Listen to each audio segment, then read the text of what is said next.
मौजूदा केंद्र सरकार देश में भले ही तरक्की के दावे कर रही हो, लेकिन वो 2024 के चुनाव में भी मजहब के सहारे चुनावी मैदान में उतरना चाहती है। सरकार बदलने के बाद कर्नाटक में खत्म हुए हिजाब तनाज़े के बाद इसे राजस्थान में भड़काने की कोशिश शुरू हो गई है। राज्य के बीजेपी एमएलए माल मुकुंद आचार्य ने 26 जनवरी को एक कार्यक्रम में बच्चों के हिजाब पहनने पर आपत्ति जताई थी।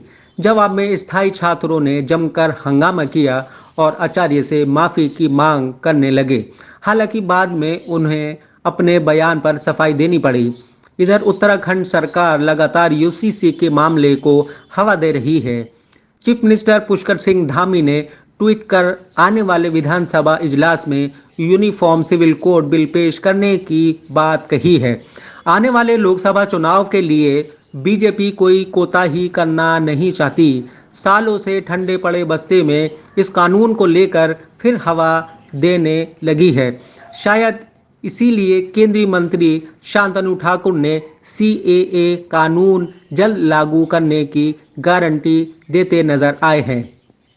पश्चिम बंगाल के दक्षिण 24 परगना में शांतनु ने यहां तक कह डाला कि राम मंदिर के बाद अब सीएए कानून की बारी है। ऐसे में अब ये साफ होने लगा है, अपोजिशन जमातें भले ही अवामी मुद्दे जैसे महंगाई, बेरोजगारी जैसे मुद्दे उठाने की कोशिश कर ले, लेकिन बीजेपी अपने एजेंडे से हटने को तैयार नहीं है।